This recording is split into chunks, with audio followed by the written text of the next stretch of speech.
राधे नमस्ते सत श्री अकाल आदाब। कैसे हैं आप सभी लोग? मैं उम्मीद करती हूँ आप सभी लोग बहुत अच्छे होंगे, स्वस्थ होंगे, मस्त होंगे, बहुत अच्छे से अपनी स्टडीज पर फोकस कर रहे हैं।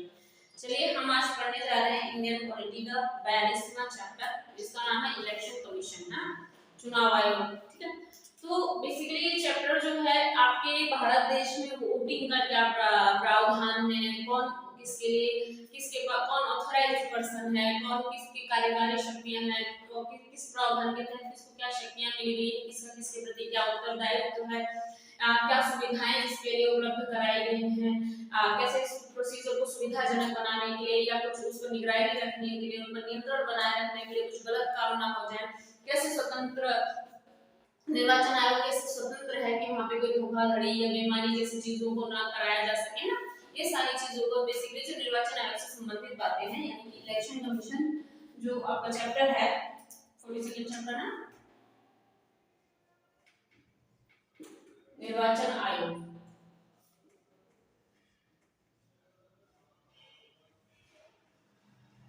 Election commission.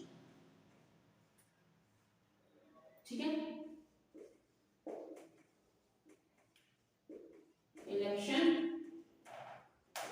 कमीशन। ठीक है, चलो ओके। अच्छा, इलेक्शन कमीशन अगर बात की जाए कि भारत देश में जो इलेक्शन कमीशन है, जो निर्वाचन आयोग है, वो एकदम स्वतंत्र है, वो एकदम स्वतंत्र और स्थायी है। ऐसा नहीं है कि उसको दिन प्रतिदिन परिवर्तित किया जा सकता है कुछ भी, कि आज है कल नहीं रहेगी, ऐसा कुछ नहीं है। ठीक है, स्थायी और स्वतंत्र है, ये बात याद रखना, स्थायी और स्वतंत्र निकाय है,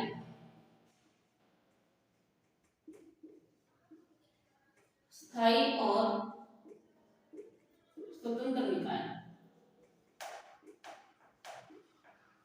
ठीक है, जो निर्वाचन आयोग है, जो इलेक्शन कमीशन है, वो स्थायी निकाय भी है और स्वतंत्र निकाय भी है। ठीक है,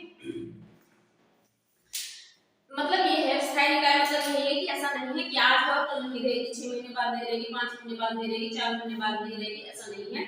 और ये भी नहीं है कि किसी की नियंत्रण पे करती है कि इसको या इनकी जैसा वो कहेंगे वैसा नहीं करना, उनका अपना खुद का एक स्वतंत्र है, इंडिविजुअल है, ऐसा बोल सकते हो, है ना, कि किसी पे डिपेंडेंट नहीं है, वो खुद से निर्णय ले सकते हैं, खुद उनको ध्यान रखना होता है कि क्या कहीं पर क्या बेसिकली सबसे बड़ी बात चुनाव में ये होती है कि कोई बेईमानी वाला चुनाव तो नहीं हो रहा है कहीं, ऐसा तो नहीं। देखिए पार्टीज होती हैं, जो भी आप सुनते हो ना कि ये विपक्ष दल के इधर उधर फालतू के जो दल होते हैं, क्या होता है कि कहीं ऐसा तो नहीं कि किसी जो व्यक्ति जिसको चुनना चाहता है उसको न चुन के उसका वोट किसी और व्यक्ति को जा रहा है। सिर्फ ये सबसे इंपॉर्टेंट बात है कि जो वोट कास्ट हो रहे हैं वो एकदम सही तरीके से प्रॉपर वे में हो रहे हैं या नहीं हो रहे। ठीक है, तो बेसिकली जो संसद होती है, संसद क्या करती है, संसद अनुच्छेद 324 के तहत अधिकार देती है। ठीक है, संविधान में हमारे अधिकार है, अनुच्छेद 324 है जिसका जिक्र किया गया है। चुनाव के लिए कहते हैं जैसे विधानमंडल है, राष्ट्रपति है, उपराष्ट्रपति है, इनके चुनाव के लिए संसद में क्या है, अनुच्छेद 324 में सुविधाएं दी गई हैं या उनके उपबंध बताए गए हैं, उनके बारे में बताया गया, उनके विषय में बातें की गई हैं। ठीक है, तो हम ये भी जरूर लिख देते हैं कि अनुच्छेद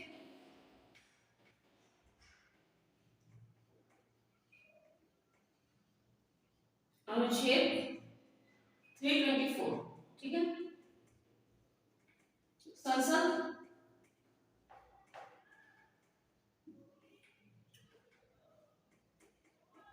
विधानमंडल राष्ट्रपति उपराष्ट्रपति संसद के पास क्या है, अधिकार है, विधानमंडल राष्ट्रपति उपराष्ट्रपति के लिए चुनाव। किसमें इसका जिक्र कहाँ है, देखिए संविधान में, ये इस अनुच्छेद के तहत बात की जा रही है। संविधान में अनुच्छेद 324 में ये जो बहुत मच्छर होगा, अंदर में आ गई, इसमें पंखा भी नहीं। ठीक है, संविधान में अनुच्छेद 324 में इस बात का जिक्र किया गया है, ये बातें की गई है जिसके अनुसार क्या करेगी संसद, राज्य विधानमंडल राष्ट्रपति व उपराष्ट्रपति के पदों के निर्वाचन के लिए एक व्यवस्था उपलब्ध कराएगी। कैसी व्यवस्था, जो क्या कराएगी, जो इनका निर्वाचन प्रॉपर वे में करा पाएगी, एक अच्छी तरीके से करा पाएगी, अच्छे से संचालित कर पाएगी, है ना। तो उनका संचालन, उनका निर्देशन, उनका नियंत्रण, इन सभी चीजों की जो जिक्र है या बातें हैं, जो उपबंध है, वो किसमें की गई है, अनुच्छेद 324 में किया गया है। ठीक है, तो संसद की जिम्मेदारी क्या हो गई? प्रधानमंत्री, राष्ट्रपति, उपराष्ट्रपति के चुनाव का नियंत्रण, निर्देशन, है ना, संचालन, है ना, संसद ने विधानमंडल, राष्ट्रपति, उपराष्ट्रपति के चुनाव का नियंत्रण, निर्देशन, संचालन की जिम्मेदारी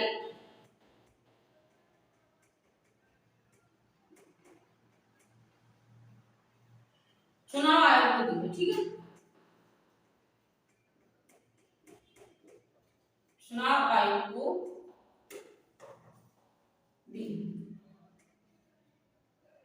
ठीक है, चुनाव एक तरह से अखिल भारतीय सेवा है। अखिल भारतीय सेवा कैसे है? क्योंकि चुनाव अखिल भारतीय सेवा की तरह कार्य करती है। सेवा है, ऐसे लिख सकते हैं, सेवा की तरह कार्य करती है। क्यों? केंद्र और राज्य सरकार के लिए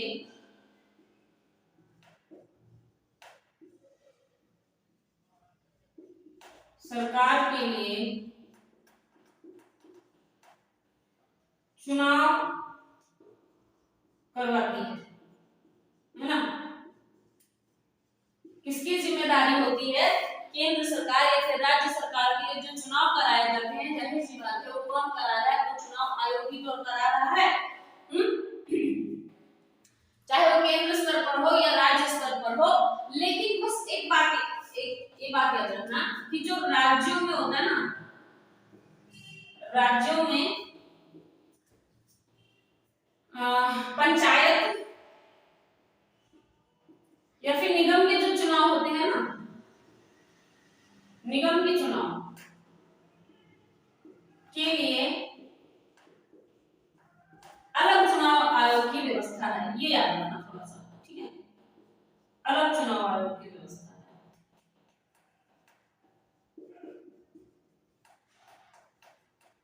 सुविधा है या व्यवस्था है। ये वाला जो चुनाव आयोग है वो ये चुनाव नहीं कराता है। ये याद रखना। जो राज्यों, वैसे देखिए केंद्र सरकार और राज्य सरकार दोनों में ही आपका चुनाव आयोग ही कार्य करता है, आपका चुनाव आयोग ही कार्य कर रहा है। इसीलिए वो अखिल भारतीय सेवा में आ रहा है। चाहे सेंट्रल लेवल पे बात की जाए, चाहे स्टेट लेवल पे बात की जाए, जो आपका चुनाव आयोग है, इलेक्शन कमीशन है, वही ओटीपी सारी चीजें करा रहे हैं। How to cast vote in a very easy way and in a very honest way. ठीक है, तो ये कौन करा रहा है? ये सब तो चुनाव आयोग करा रहा है। पर एक अलग बात थोड़ी सी ये है कि जो पंचायत है या फिर निगम के चुनाव है, यहाँ पे चुनाव आयोग का कोई संबंध नहीं होता है। इसके लिए क्या है, भारत के संविधान में अलग से निर्वाचन आयोग की सुविधा दी गई है। ठीक है, चुनाव आयोग नहीं है, अलग चुनाव आयोग की सुविधा है, अलग निर्वाचन आयोग की सुविधा है। अलग निर्वाचन आयोग की सुविधा है ना। यहाँ पे यही वाला जो चुनाव आयोग है ये यहाँ पे काम नहीं करेगा। चुनाव आयोग यहाँ पे क्या है, निर्वाचन आयोग की सुविधा होगी। ठीक, चलिए अच्छा, अगर इसकी हम इसके बारे में पढ़ लेते हैं। जैसे निर्वाचन आयोग है आपका, चुनाव आयोग या निर्वाचन आयोग है दो, तो इसका क्या बोलूं, इसकी संरचना है ना, स्ट्रक्चर क्या है, कैसे है, इसमें कौन सदस्य होते हैं, कौन मुख्य होता है, अपने कैसे पहले ये थोड़ा सा चेंज था, अब बहुत सदस्य हो गए हैं इसमें। पहले कभी एक सदस्य, दो सदस्य जैसी भी चीजें थी इसके अंदर, पर अब बहुत सदस्य वाली बातें भी आ रही है। तो हम हेडिंग डालते हैं संरचना। इसको नोट डाउन कर लीजिए, फटाफट से हेडिंग डालिए संरचना। Is it visible? चलिए अब हम हेडिंग डाल लेते हैं संरचना। ठीक है, हेडिंग शुड बी संरचना, स्ट्रक्चर ऑफ निर्वाचन आयोग। ठीक है, संरचना। अच्छा, अगर बात की जाए निर्वाचन आयोग की संरचना की, तो निर्वाचन आयोग में आप सभी को पता होना चाहिए कि वहां पे कुछ आयुक्त तो होते हैं और कुछ मुख्य आयुक्त होते हैं। ठीक है, इन दोनों से ही मिलकर बेसिकली जो है निर्वाचन आयोग का स्ट्रक्चर तैयार होता है। लेकिन निर्वाचन आयोग में जो कार्यरत लोग हैं, मुख्य लोग हैं, वो कौन है? संयुक्त या फिर मुख्य संयुक्त। ठीक है। अच्छा, इन दोनों की जो नियुक्ति करता है वो राष्ट्रपति करता है। ठीक है। अगर प्रादेशिक सदस्यों की नियुक्ति करनी होगी तो राष्ट्रपति इन लोगों की सहायता लेके करेगा। अगर इनकी बात करूं मैं कि इनका जो सेवा शर्तें हैं कि इनको क्या फैसिलिटीज मिली है, इनका पदावधि कितनी होनी है, कितने समय के लिए कार्यरत होने चाहिए, तो इस सब का जो हिसाब है या जो निर्धारण की शक्ति है वो एकमात्र आपके राष्ट्रपति जी के पास होती है। तो हम लिखना चाहें तो हम लिख सकते हैं, ऐसे लिखिए, आप पॉइंट बनाएंगे। पहला पॉइंट लिखते हैं कि निर्वाचन आयोग की जो संरचना है इसमें निर्वाचन आयोग, मुख्य निर्वाचन आयुक्त और अन्य आयुक्त से मिलकर बनता है। निर्वाचन आयोग मुख्य आयुक्त और निर्वाचन आयुक्त से मिलकर बनता है। ठीक है। निर्वाचन आयोग मुख्य आयुक्त और निर्वाचन आयुक्त से मिलकर बनता है। मैं लिखूं, शॉर्ट में लिखती हूँ, बोल दिया आप ऐसा लिख लेना अच्छा सा, मैं ऐसे शॉर्ट में लिख देती हूँ। मुख्य निर्वाचन आयुक्त और अन्य आयुक्तों से मिलकर बनता है। ठीक है। अन्य आयुक्तों से मिलकर बनता है। This is the first point. ठीक है। अगर दूसरा पॉइंट में इस संरचना में कहूं, इसी को लेके, इसी मुद्दे को लेके बना लेते हैं दूसरा पॉइंट कि आयुक्तों की नियुक्ति है ना, ये दोनों ही आयुक्तों की बात हो रही है। आयुक्तों की नियुक्ति राष्ट्रपति द्वारा की जाती है। थोड़ा सा हाइट पे, ज्यादा हाइट पे लिखना तो सुनने को मिलता है। ठीक है। देखो, मुख्य निर्वाचन आयोग और अन्य निर्वाचन आयोग जो भी होंगे उनकी नियुक्ति कौन करेगा? राष्ट्रपति जी करेंगे। ठीक है।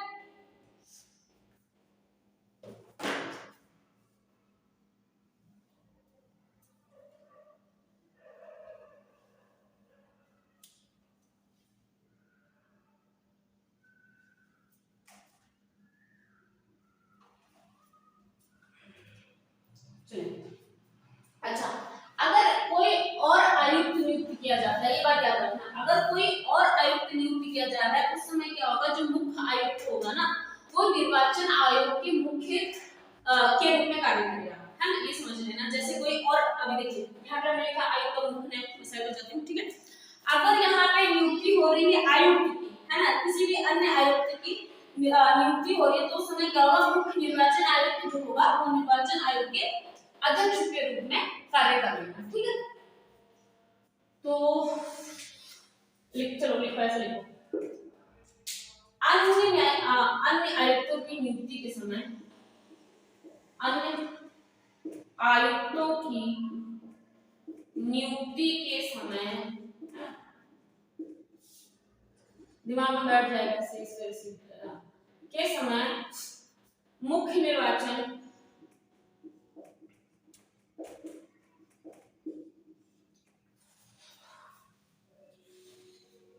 हाइट पे हाइट ज्यादा बोर्ड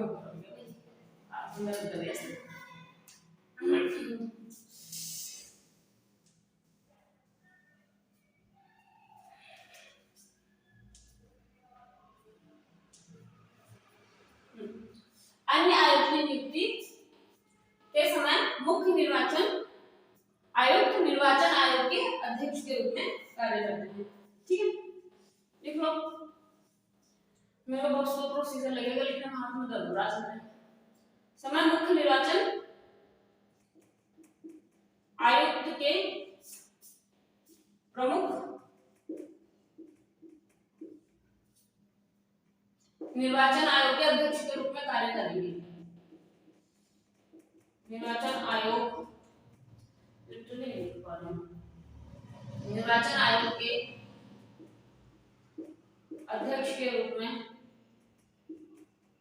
राइटिंग में करनी हो जाती है, हाथ में दर्द हो रहा होगा। समझ आ रही है राइटिंग? बिल्कुल ज्यादा ही हम कर रहा है, ठीक है। अच्छा, फोर्थ पॉइंट क्लियर है। तो अभी बताया था ना हमने कि प्रादेशिक जितने भी आयोग होंगे उनकी जो सैलरी जैसे कि सेवा शर्तें जितनी भी होंगी ना, उनकी फैसिलिटी जो भी होंगी वो कौन तय करेगा? वो आपके राष्ट्रपति जी करेंगे, ठीक है। यानी कि निर्वाचन आयोग के प्रादेशिक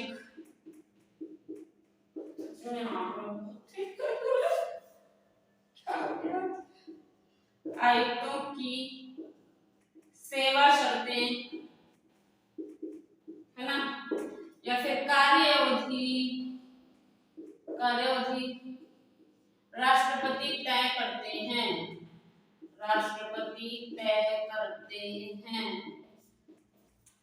गलत ना लिखो, गलत ना पढ़ा दो, हाथ अपने से कर दो, होता ना ऐसे हो जाता है।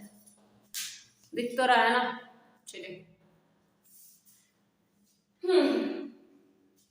निर्वाचन आयोग और प्रादेशिक आयोग की सेवा शर्तें राष्ट्रपति ने निर्धारित कर दी, ठीक है। अच्छा, एक और बात याद रखना कि जो राष्ट्रपति होता है वो निर्वाचन आयोग की सलाह पर प्रादेशिक आयुक्तों की नियुक्ति करता है, ठीक है। ये भी इंपॉर्टेंट बात है, देखना तो पड़ेगा।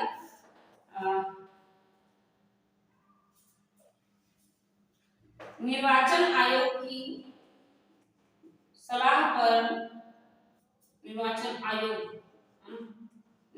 आयोग के सलाह पर राष्ट्रपति आयुक्त की नियुक्ति करता है,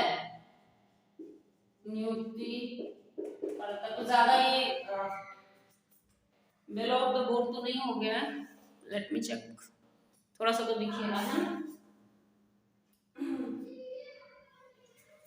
हाँ, निर्वाचन की सलाह पर राष्ट्रपति प्रादेशिक नहीं लिखा है, यहाँ पे प्रादेशिक लिखो, आपको क्या फील कर दिया, मैं नहीं लिख देते हैं, प्रादेशिक आयुक्त की नियुक्ति करता है। आगे बात समझ में नहीं, कोई दुख दर्द तकलीफ पीड़ा के परेशानी का सामना तो नहीं करना पड़ रहा है, किसी तरह का मन में दुख असमंजस की स्थिति तो नहीं है, समझने में अगर है तो आप थोड़ा कमेंट करो भैया, बताएं, ठीक है। नोट डाउन करिए, स्क्रीनशॉट लीजिए, जैसा कंफर्टेबल लगे वैसा करिए, make your notes by yourself.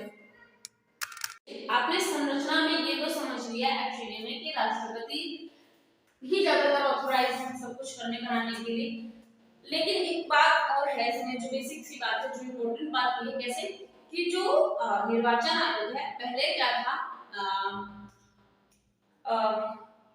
ये बात है कब तक की, 1989 तक की, मान लो कि हाँ 1989, उस समय तक क्या था, जैसे 1950 से जब हमारे यहाँ निर्वाचन आयोग की स्थापना हो गई, ठीक है, चुनाव होने की जो प्रोसीजर आई, जब हमारा संविधान बन गया, जब लागू हो गया संविधान, है मतलब ये स्वतंत्रता के बाद ही हुआ है ना, 1950 था, ठीक। उस समय क्या था, हमारा संविधान बन चुका है ना, और क्या था, अंग्रेज जा चुके थे, हम स्वतंत्र हो चुके थे। तो बात करते हैं अगर 1950 से 15 अक्टूबर 1989 तक जो हमारा निर्वाचन आयोग था वो कैसे काम कर रहा था, 1950 से लिख लेते हैं 15 अक्टूबर 1989 यानी कि 90 में एक, 1989 90 में एक में चुनाव आयोग में क्या था, सिर्फ एक मुख्य चुनाव आयुक्त होता था, ठीक है। 1989 में चुनाव आयोग में सिर्फ एक चुनाव आयुक्त होता था, एक मुख्य चुनाव आयुक्त होता था।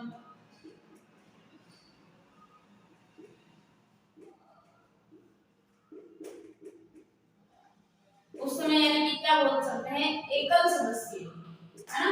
कैसा था हमारा चुनाव आयोग, एकल सदस्य था, है ना।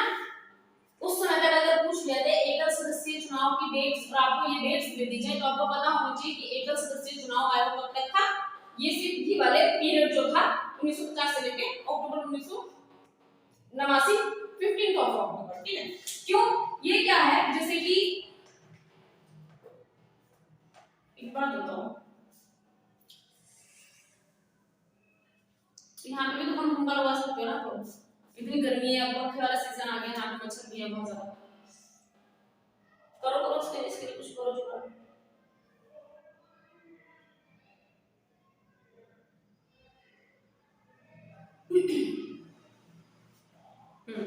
लगा दो बहुत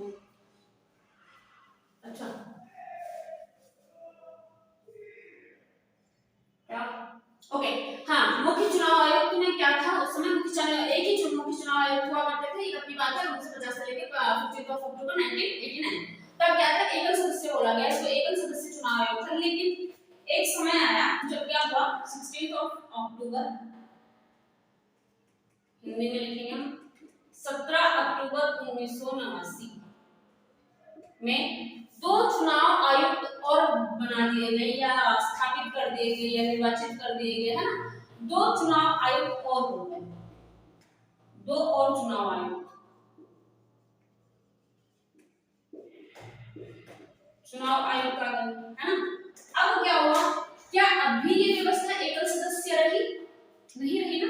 अभी ये कैसी बन गई है, बहुसदस्य, बहुसदस्य चुनाव प्रक्रिया बन गई है, या बहुसदस्य चुनाव निर्वाचन आयोग बन गया है, जैसा भी कहना चाहो वो कह सकते हो। अब इसमें इसकी वजह से दो और आ गए बहुसदस्यों की, यहाँ पे एकल था, इसमें एक होता था ना, सिर्फ आयोग में सिर्फ एक, सिर्फ चुनाव आयोग में सिर्फ चुनाव, मुख्य चुनाव एक मुख्य चुनाव आयोग होता था ना, एक में लिखना है, एक चुनाव आयोग होता था ना, एक, ये वैसे नहीं पॉइंट वाला एक नहीं, एक मतलब एक, है ना, एक डर सा लगता है कि वो गलत नहीं समझो, ठीक है। एक चुनाव आयोग का गलत नहीं समझ की, समझ में आया आपको, कंफ्यूज रहते जाओ, ठीक है। अब एक और बात हुई, इसमें एक नया इंसिडेंट हुआ, वो क्या हुआ, 1990 में ही जो दो अन्य चुनाव आयुक्त थे, दो अन्य चुनाव आयुक्तों को समाप्त कर दिया गया, चुनाव आयुक्तों को हटा दिया गया है, आयुक्तों को समाप्त कर दिया गया या हटा दिया गया, जैसा भी चाहो बोले तो, है ना।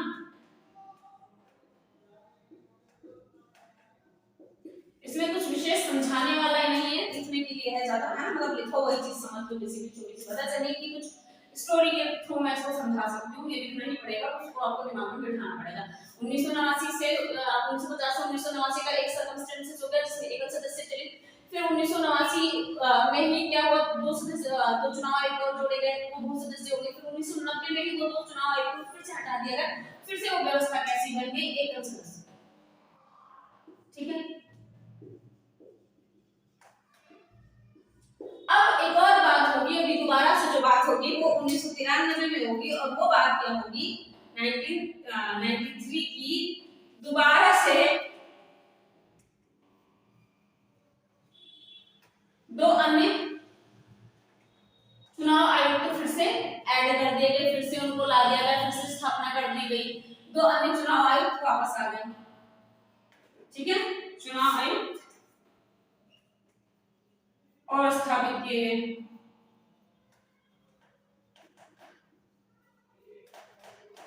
अब ये व्यवस्था कैसी है, आज तक की डेट तक, टिल डेट तक ये व्यवस्था अब क्या है, बहु सदस्यीय की है, ठीक है। ये व्यवस्था कैसी है आज तक,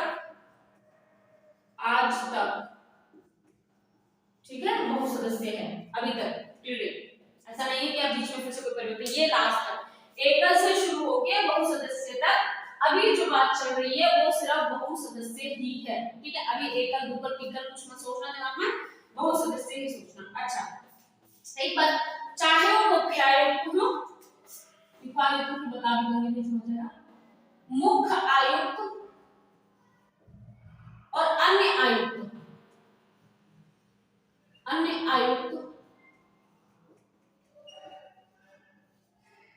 की सभी सुविधाएं समान हैं, कि सभी सुविधाएं समान हैं, समान है,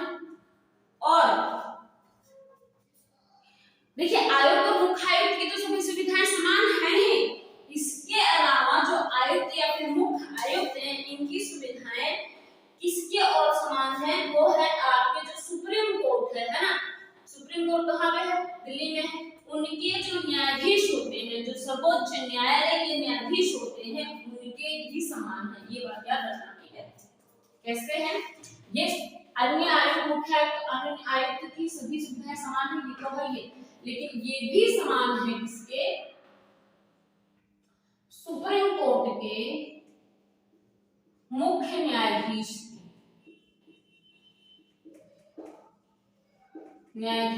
के समान। ठीक है, इनको जितनी जो सुविधाएं होती हैं वो सारी इनकी क्या है? देखिए, चाहे वो बात हो आयुक्त की या मुख्य आयुक्त, they all are equal in facilities, in getting facilities provided by government or constitution, whatever you can call. ठीक है, and thus both are same in facilities. Supreme court के जो आपके मुख्य न्यायाधीश हैं, chief justice of India, we are talking about India only, Supreme Court is in India. So the chief justice of Supreme Court facilities are equal to मुख्य आयुक्त and बाकी के जो आयुक्त सभी के समान है। ठीक है, इसमें कोई कंफ्यूजन नहीं होगी मेरे हिसाब से, सुप्रीम कोर्ट के समान है। ठीक है, वही इनकी कार्यावधि, यानी कि अगर इन्होंने पहले अपना कार्यकाल पूरा कर लिया या फिर इन्होंने पहले 65 वर्ष की उम्र पूरी कर ली, ऐसे में क्या होगा? उनका पद समाप्त हो जाएगा। एक अलग बात है, बीच में त्यागपत्र दे दे तो कोई बात नहीं। ठीक है, तो इनका कार्यकाल वही है, सेम टू सेम। अगर आप पहले पढ़ चुके हैं सुप्रीम कोर्ट का, आपको पता है 6 वर्ष और 65 वर्ष में से जो पहले पूरा हो जाए, है जो पहले पूरा हो, ये तो उनका कार्यकाल है। देखिए, मान लीजिए मैं जज तब बनी जब मैं 45 साल की हूँ, है ना, चीफ जस्टिस ऑफ इंडिया। मैं तब बनी हूँ जब मैं 45 साल की हूँ और मुझे ये समय मिलता है 6 साल के लिए, तो मैं 51 साल तक रहूंगी अपनी पोस्ट में। ठीक है, उसके बाद मैं उस पोस्ट से हटूंगी। ठीक है, दूसरी ये है कि मान लो मैंने ना 63 साल की उम्र में ज्वाइन किया, है ना, तो 63 मुझे जो लास्ट एज है मेरी, जो इसके लिए एलिजिबल बनाती है मुझे, तो वो 65 वर्ष तक ही मैं उस पद पर रह सकती हूँ। अगर मैं 62 वर्ष की उम्र में बनी हूँ तो मैं आगे के 3 साल ही रह पाऊंगी, क्योंकि 65 वर्ष पूरा होते ही मुझे उस पद पे नहीं रहना होगा।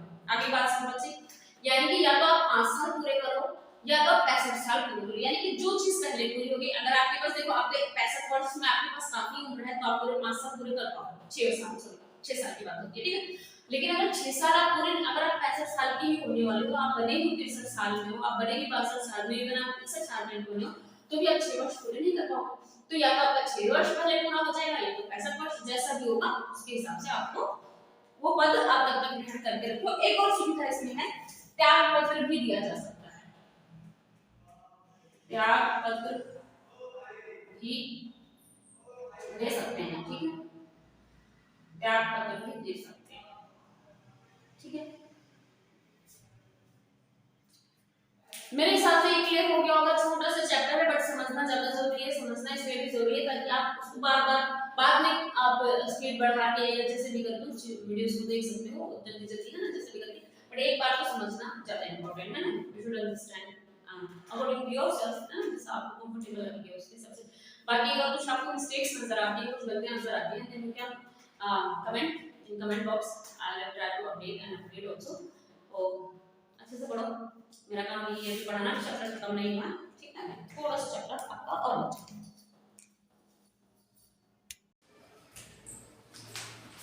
राधे राधे, नमस्ते, सत श्री अकाल, आदाब। कैसे हैं आप सभी लोग? मैं उम्मीद करती हूँ आप सभी लोग बहुत अच्छे होंगे, स्वस्थ होंगे, मस्त होंगे, बहुत अच्छे से अपने स्टडीज पर फोकस कर रहे होंगे। चलिए हम चैप्टर स्टार्ट करते हैं। Indian polity and Laxmikant.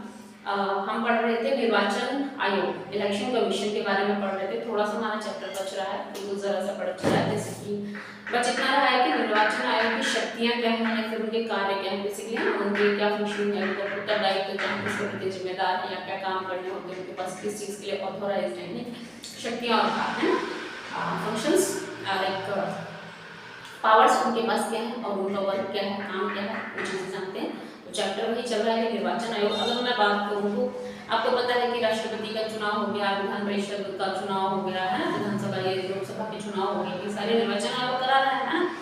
जो नगर निगम के चुनाव हो गए, पंचायत के चुनाव हो गए, इनको नहीं करवाता ये बना निर्वाचन आयोग, इनके लिए अलग कुछ चीजें होती है। बट जो राष्ट्रपति या विधान परिषद या विधानसभा के चुनाव होते हैं, जैसे राष्ट्रपति, विधानसभा या विधान परिषद है,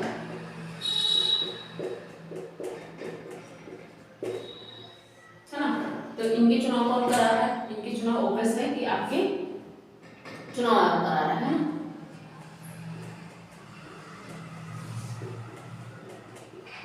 ना। तो इनके पास जो आपके चुनाव आयोग है, इनके पास कुछ शक्तियां और कार्य हैं, शक्तियां और कार्य, है ना। तो अगर इनकी शक्तियों की बात करें तो इनके पास क्या क्या शक्तियां हैं, इनकी क्या क्या फंक्शनिंग है। जैसे कि इनके पास कुछ प्रशासनिक कार्य हैं, कुछ अर्धन्यायिक कार्य भी हैं, ना, कुछ सलाहकारी कार्य भी हैं। तो हम लिख लेते हैं प्रशासनिक कार्य, 3 तरह के कार्य होते हैं मुस्लिम,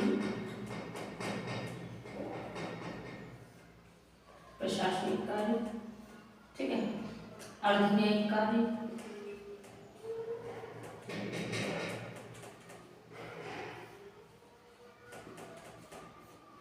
और सलाहकारी कार्य, है ना।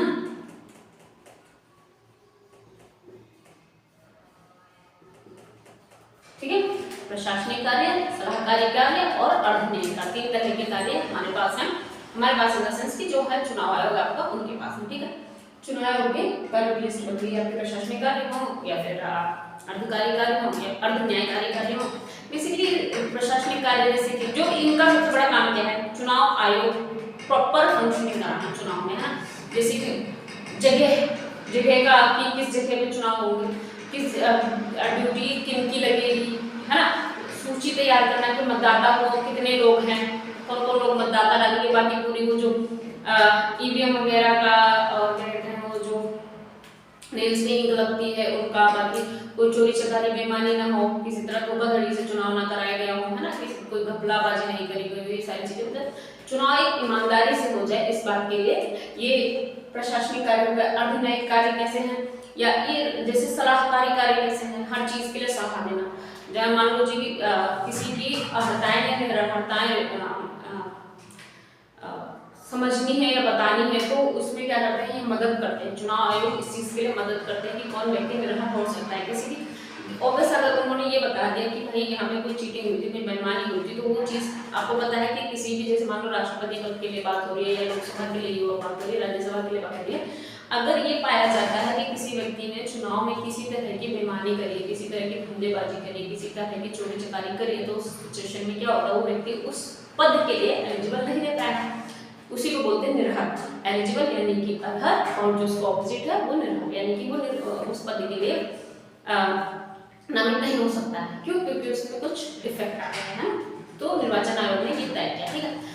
तो ये ऐसे कई ऐसे पड़ाव आते हैं, ऐसे कई कार्य आते हैं जहाँ पे क्या होता है, ये राष्ट्रपति को भी सलाह देते हैं। चुनाव आयोग कई बार राष्ट्रपति को सलाह देते हैं कि आपातकाल के कितने समय बाद तक राष्ट्रपति शासन लगा रहना चाहिए, या कितने समय के अंतर्गत चुनाव हो जाने चाहिए। तो ये सारी चीजें जो है, ये क्या है, ये इनके चुनाव आयोग के कार्य है। शक्तियां हैं इनके पास, ऑब्वियसली इस चीज की तो कार्य कर पा रहे हैं, है ना, सलाहकारी हो गई। इसलिए दिखाने की जरूरत है इन सब चीजों को, दिखा देना चाहिए मुझे, या कोई जरूरत नहीं है मेरे हिसाब से, नहीं है दिखाने की जरूरत है, ठीक है। तो मुझे थोड़ा साइड में लिख देते हैं, जैसे कि चुनाव की घोषणा दिन तारीख है, ऐसे बोल सकते हो, या चुनाव के लिए भूमि है ना, या रेडियो दूरसंचार उपलब्ध कराते हैं ना प्रमोशन के लिए, दूरसंचार प्रचार प्रसार के लिए ना, प्रचार प्रसार के लिए, ठीक है। राष्ट्रपति को आपातकाल के बाद कि कितने समय के अंतर्गत चुनाव करा लेना चाहिए, है ना, अंतर्गत चुनाव करा लेना चाहिए भी सलाह देते हैं, है ना, इस बात की भी सलाह दी जाती है इनमें। और क्या विधान निर्भरताओं को निर्भरता के लिए सलाह देते हैं,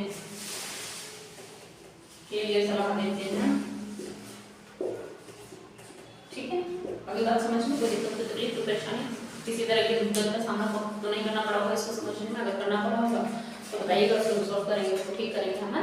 चलिए बताइए इस बार इसको देख लीजिए एक बार।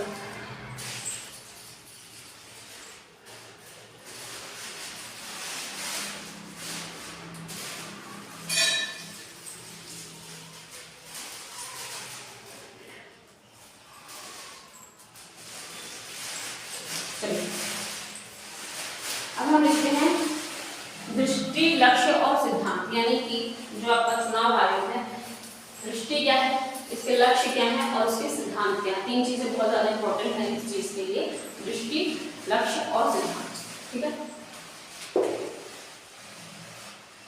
दृष्टि, लक्ष्य और सिद्धांत।